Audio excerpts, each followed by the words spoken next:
If your Black& Decker hand vacuum isn't charging, don't panic. Most charging problems come down to simple power, contact, or battery issues. With a quick, systematic check, you can usually identify the cause and decide whether it's an easy fix or time for a replacement.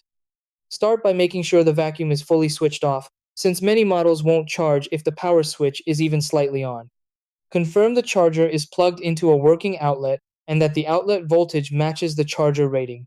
Carefully inspect the charging cord for frays, cracks, or bent connectors. Next, clean the charging contacts on both the vacuum and the dock using a dry cloth or cotton swab. Dust and corrosion often block charging.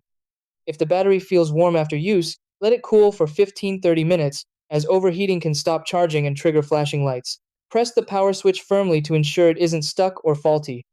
If available, use a multimeter to verify the charger is delivering the correct voltage.